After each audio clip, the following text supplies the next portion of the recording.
Welcome to flawless mathematics. আজ আমাদের second order derivative part 5 এবং আজকে আমি তোমাদের এই চ্যাপ্টারটা শেষ করে দেবো। আচ্ছা, আমি আগের দিনই বলেছিলাম যে সংক্ষিপ্ত আমাদের শেষ হয়ে গেল, যে যে টাইপের অঙ্কগুলো তোমাদের মানে করিয়ে দেওয়া উচিত মনে হয়েছে, বা সব থেকে ট্রিক অঙ্ক আছে, ইম্পর্ট্যান্ট অঙ্ক আছে, বা একটু জটিল কঠিন অঙ্ক আর কি, সেইগুলো আমি তোমাদের করে দিয়েছি। আচ্ছা, একদমই তাই, দীর্ঘও আমি পরপর সব অঙ্কগুলো আমি দেখেছি। এখানের মধ্যে তোমরা আমার যতটা মনে হয় প্রত্যেকটা অঙ্ক কিন্তু পারবে, কারণ প্রত্যেকটা টাইপের অঙ্ক আমি একটা একটা করে করিয়ে দিয়েছি। ঠিক আছে, এই ধরনের দেখো জিরো, এই ধরনের প্রত্যেকটা অঙ্ক করে দিয়েছি। এখানের মধ্যে যেটা একটু নতুনত্ব অঙ্ক, একদমই নতুন অঙ্ক, সেটা হচ্ছে 5-এর 2-এরটা। 5-এর 2-এরটা তোমরা পড়েও বুঝতে পারবে না, খুব কম হয়তো এই অঙ্কটা পারবে, কারণ অঙ্কটার মধ্যে অনেক জটিল আছে। কারণ এখানে শুধুমাত্র দুটো, এতক্ষণ ধরে আমরা যে দুটো ফাংশন দেখছিলাম না, এখানে 3টে ফাংশন ইনক্লুড হয়ে গেছে। ঠিক, একটা 3টে নয়, বলতে পারো 4টে, একটা এফ, একটা এক্স, একটা ওয়াই, একটা জেড। ঠিক, তো সেই জন্য এই অঙ্কটা থেকে আমি শুরু করব। এই অঙ্কটাও খুব মন দিয়ে দেখবে, কারণ অঙ্কটা একটু কঠিন আছে। ঠিক, দেখো এক্স ইকুয়াল টু, প্রথমে অঙ্কটা ভালো করে পড়ো। কি লেখা আছে? এক্স ইকুয়াল টু 1/z এবং y equal to f of x হলে দেখাও যে d square f divided by d x square equal to 2z cube d d z of y plus z to the power 4 d square y divided by d z square. এটা হচ্ছে অঙ্কটা। দেখেই বুঝতে পারছো অঙ্কটা কিরকম ধরনের হতে পারে, কিন্তু ঘাবড়াবার কিছু নেই। তোমরা দেখো, আমি ভালো করে বুঝিয়ে দিচ্ছি। দেখো, দীর্ঘর 5-এর 2, তাই তো? কি কি বলেছে আমাদের? এক্স ইকুয়াল টু 1/z আর y equal to f of x, এখান থেকে আমাদের আনতে বলেছে, তাই তো? আচ্ছা, দেখো একটু মন দিয়ে দেখবে অঙ্কটা। হ্যাঁ, এখানে আমরা এই জেড এর সাপেক্ষে আমরা কি করব? এক্স এর ডেরিভেটিভ করব। কি হয়? 1/x এর ডেরিভেটিভ বা 1/z এর ডেরিভেটিভ এখানে কি হবে? -1/z² হবে। এটা সূত্র থেকে আমরা জানি। আর এখানে ddx অফ যদি y করে কি হবে? df অফ dx, মানে ddx অফ f। কারণ কি? f অফ x এখানে কি আছে? অপেক্ষক আছে। এরপর ডি মানে ddx অফ f টাকে আমরা নিয়ে ভাবার চেষ্টা করব, কারণ এই দিকটাতে না, লেফট সাইডটাতে দেখো d square f divided by d x square আছে। এটা তো ডিরেক্ট আমরা আনতে পারবো না, তো ডাইরেক্ট যেহেতু আনতে পারছি না, তার জন্য আমরা ডিডি এক্স অফ এফটাকে নিয়ে নাড়াঘাটা করবো। কিভাবে? একটু ভাবার চেষ্টা করো। এখানে আমরা আবার পেলাম কি? D d x of f equal to d d x of y. এই জিনিসটা আমাদের তাহলে আনতে হবে। কিভাবে আনবো? দেখো, যদি আমরা জেড দিয়ে অ্যারেঞ্জ করার চেষ্টা করি, তাহলে d d z of x into d d x of d d না sorry d d y, d d z of y into d d x of z, এটা লিখতে পারি তো? কারণ এটার সাথে এটা সমান, এবং এটা দেখো মানে কি, কিছুই না, ডি জেড আমরা নিয়ে এলাম একটা এক্সট্রা। ঠিক, তাহলে আমরা আনতে পারি। এর পরের লাইনে কি করব? দেখো না, এখানের মধ্যে একটার মান আমরা জানি। কোনটার মান জানি? এটার মান। কি জানি? উল্টোটা জানি, 1/z²। তাহলে কি হবে? -z² হবে। তাহলে dy divided by dz into কি হচ্ছে? -z²। এরপর তোমরা কি করবে? ডেরিভেটিভ করে দেবে, কারণ আমাদের সেকেন্ড অর্ডার ডেরিভেটিভই চেয়েছিল। d²f ডিভাইডেড বাই dx² ছিল লেফট সাইডে, লেফট হ্যান্ড সাইডে। তাহলে এটা ডেরিভেটিভ হবে। এটা ডেরিভেটিভ আমরা কার সাপেক্ষে করবো? জেড এর সাপেক্ষে। তাহলে ডিডি জেড অফ কিসের ডেরিভেটিভ? এটা গোটাটা ডেরিভেটিভ, মানে ডিডি জেড ইন্টু -z²। কিন্তু একটা প্রবলেম দেখো, এই দিকে আছে এক্স এর সাপেক্ষে ডেরিভেটিভ এফ এর, এইদিকে আমরা জেড এর সাপেক্ষে ডেরিভেটিভ করছি, সেটা তো হবে না। তাহলে এক্স এর সাপেক্ষে এই অ্যারেঞ্জটা আমি এই চ্যাপ্টারেরই একদম প্রথম দিকের ভিডিওটাতে শিখিয়ে দিয়েছিলাম। এই অ্যারেঞ্জটা দেখবে ট্যান থিটা দিয়ে অঙ্কটা ছিল।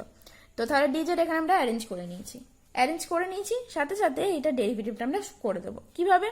না, এটা একবার কনস্ট্যান্ট রাখবো, z²-z²টাকে। এটার ডেরিভেটিভ কি হবে? d² divided by dz² minus, আবার এটাকে কনস্ট্যান্ট রাখবো, dy divided by dz into এটা কত হচ্ছে দেখো 2z, কারণ মাইনাসটা আগেই করে দিচ্ছি, প্লাসের জায়গায় যেহেতু মাইনাস আছে বলে হলো, ইন্টু এটার মান আবার জানি এইটাই।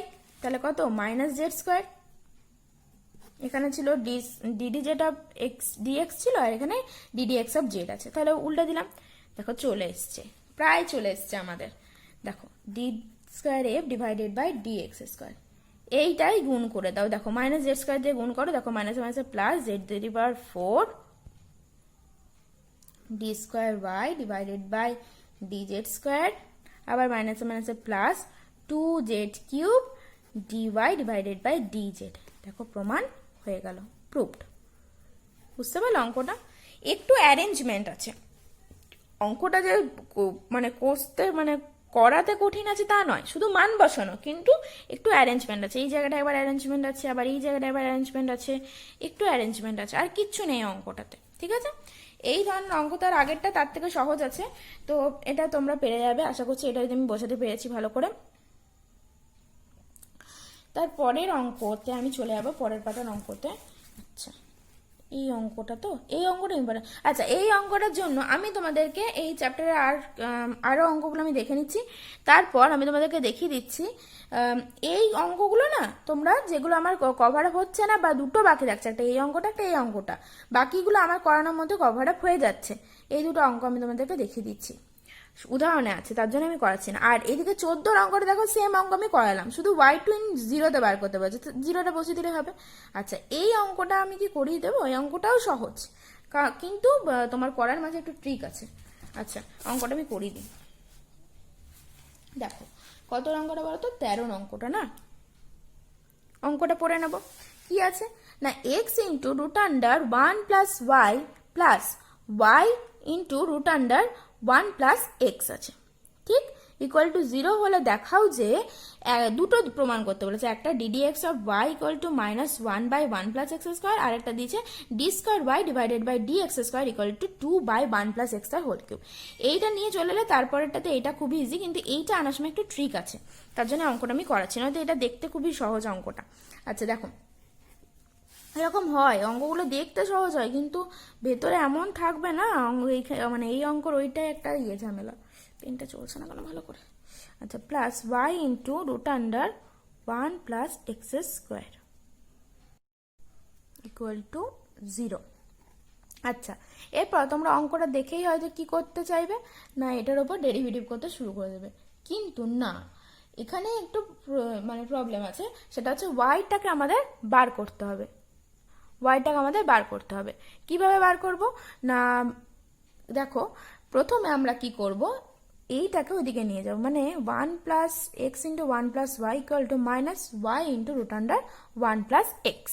ঠিক আছে, এরপর আমরা কি করব না, বোথ সাইড স্কোয়ার করব, স্কোয়ার করলে রুটটা চলে যাবে, তার জন্য তাহলে x square plus 1 plus y, আর এদিকে y square into 1 plus x. ঠিক, और তাহলে কি আছে দেখো, x square plus x square y, এদিকে যেটা আসবে সেটা আবার এদিকে নিয়ে চলে আসবো, কি আসছে না y square minus x y square equal to 0। এটাই বলতে চাইছিলাম, যে তোমরা হয়তো দেখে একটু ঘাবড়ে যাবে যে দুটো আছে, এবারে কি করবে, তাহলে এটার উপরে ডিরেক্ট কিছু একটা ভাবে তোমরা ডেরিভেটিভ ভাবার চেষ্টা করবে, কিন্তু না, দেখো খুব ইজি চলে আসবে অঙ্কটা। কিভাবে না, তোমরা সেপারেট করবে, কিভাবে না, এখানে দেখো দুটো নেবে, মানে y square minus x square, সব থেকে ভালো হবে এখানে তোমরা কি করবে, মাইনাস দিয়ে গুণ করে দাও, কারণ আছে মাইনাস দিয়ে গুণ করে দিতে বলছি। আচ্ছা, মাইনাস দিয়ে যদি আমরা গুণ করে দিই, বা উল্টোভাবে তোমরা নিতে পারো ব্যাপারটাকে, যে কারণ দেখো এক্স স্কোয়ার যদি কমন, আচ্ছা দাঁড়াও, x square minus y square নাও, x square minus y square, ঠিক আছে, প্লাস এখানে দুটোর মধ্যে এক্স ওয়াই কমন যাচ্ছে, এক্স ওয়াই যদি কমন নিই তাহলে এটা এক্স মাইনাস ওয়াই আসছে ইকুয়াল টু 0। ওকে, তাহলে আবার দেখো এখানে এ স্কোয়ার মাইনাস বি স্কোয়ারের ফর্মুলা কিন্তু x minus y into x plus y হয়, plus x y equal to 0 into x minus ওয়াইটা লিখতেই ভুলে গেলাম, ইকুয়াল টু 0, তাই তো। এরপর কি হবে, দুটো থেকে একই হয়ে যাচ্ছে, কমন যাচ্ছে এক্স মাইনাস ওয়াই, আর এখানে কমন যাচ্ছে x plus y plus x y equal to 0। এরকম হলে কি একবার এটা 0 হয় বা এটা 0 হয়, তাহলে এক্স মাইনাস 1 সমান 0 হলে এক্স সমান ওয়াই হয়, এটা কিন্তু কোনোভাবেই সম্ভব নয়, তাহলে ইহা অসম্ভব। এক্স সমান ওয়াই হলে গোটা ইয়েটাই চেঞ্জ হয়ে যাচ্ছে, তাই তো, তাহলে এটা অসম্ভব। তাহলে ওয়াই সমান কি হবে না, ওয়াই প্লাস এক্স ওয়াই ছিল, আর এখানে মাইনাস এক্স, এক্সটাকে দিয়ে নিয়ে এলাম, তাহলে ওয়াইটা কমন গেলে কত হবে, 1 plus x equal to minus x, তাহলে ওয়াই এলো minus x by 1 plus x. দেখো ওয়াই কত সহজে চলে এলো। এরপর এটার উপর ডেরিভেটিভ কিছুই না, দুটো ডেরিভেটিভ জানতে চেয়েছে, ফার্স্ট ডেরিভেটিভ আর সেকেন্ড ডেরিভেটিভ। ফার্স্ট ডেরিভেটিভ কি হবে না 1 প্লাস এক্স তার হোল স্কোয়ার, উপরে এটা কনস্ট্যান্ট থাকবে, তো এটার ডেরিভেটিভ কি হবে -1, আর মাইনাস দিয়ে মাইনাস এক্স কনস্ট্যান্ট, এটা ডেরিভেটিভ হবে 0 প্লাস 1। তাহলে এটা কত আসছে দেখো -1 minus x minus minus plus x divided by 1 plus x তার হোল স্কোয়ার। এরকম মাইনাস এক্স প্লাস এক্স কেটে গেলো, তাহলে -1 বাই 1 প্লাস এক্স স্কোয়ার। এটাই আমাদের একটা প্রুফ ছিল, ফার্স্টের অঙ্ক করে দেখাতে বলে যেটা। তাহলে ফার্স্টের এটা ফার্স্ট প্রুফটা হয়ে গেল। সেকেন্ড প্রুফটা কি হবে না সেকেন্ড প্রুফটা এটার উপর ডেরিভেটিভ হবে, কোনটার উপর এটার উপর, তাই তো। তাহলে সেকেন্ড প্রুফে আমরা d square y divided by d x square equal to, এটা ডেরিভেটিভ কি হবে না 1 প্লাস এক্স তার হোল স্কোয়ারটাকে যদি করি হোল টু দি পাওয়ার 4, আর 1 প্লাস এক্স তার হোল স্কোয়ারটাকে কনস্ট্যান্ট রাখো ইন্টু -1, এটা কনস্ট্যান্ট 0, তাহলে 0 হয়ে গেল, -1 মাইনাস ইন্টু -1, তাই তো। -1টা কনস্ট্যান্ট থাকলো, কি হচ্ছে দেখো 2x, মানে 2 ইন্টু 1 প্লাস এক্স, আর 1 প্লাস এক্স এর ডেরিভেটিভ 0 প্লাস 1। তাহলে ব্যাপারটা কি আসছে দেখো না 2 ইন্টু 1 প্লাস এক্স, এখানে মাইনাস মাইনাসে প্লাস হয়ে গেছে, ডিভাইডেড বাই 1 প্লাস এক্স তার হোল টু দি পাওয়ার 4। তাহলে এখানে একটা কেটে গিয়ে কি আসে 3, তাহলে 2 divided by 1 plus x to the power whole to the power 3। এটা ছিল সেকেন্ডের প্রুফটা। তাহলে সেকেন্ড প্রুফটা আমরা করে ফেললাম কমপ্লিট। তাহলে অঙ্কটা এখানে আমাদের চ্যাপ্টার শেষ হলো। তার আগে আমি তোমাদের সূত্র বলছি, উদাহরণ থেকে দুটো অঙ্ক আমি দেখাবো, কারণ এই দুটো অঙ্ক অনুশীলনীতে আছে, সেই দুটো অঙ্ক তোমরা করে নেবে। ফার্স্টে যদি বুঝতে অসুবিধা হয় আমাকে বলবে, আমি করিয়ে দেবো। ফার্স্টের অঙ্কটা এটা, উদাহরণ 10-এরটা আমি পড়ে দিচ্ছি, যদি কারোর আমার উদাহরণের সাথে না মিলছে। কি না 2x equal to y to the power 1 প্লাস m plus y to the power -1 by m হলে দেখাও যে x square minus y into y2 plus x y1 equal to m square 2, এই m স্কোয়ার y। এই অঙ্কটা তোমরা একটা দেখবে। ঠিক আরেকটা অঙ্ক দেখবে, সেটা হচ্ছে এই অঙ্কটা, উদাহরণ 3-এরটা। এটা পুরোপুরি নেই, তবে এই অঙ্কটা দেখে রাখবে। কোনটা না y সমান e two the power 2x sin 3x হলে y2 মানে y ডবল প্রাইম নির্ণয় করো। ঠিক আছে, এই অঙ্কটা, এই দুটো অঙ্ক তোমরা দেখে রাখবে। তাহলে আজকে আমাদের এই চ্যাপ্টারটা শেষ হয়ে গেল। পরের দিন আমি আবার নতুন চ্যাপ্টার শুরু করব। ততক্ষণ অবধি তোমরা প্র্যাকটিস করতে থাকো, আর ভালো লাগলে লাইক আর সাবস্ক্রাইব করতে ভুলবে না, নোটিফিকেশনটা অন করে রাখবে। ওকে, টাটা।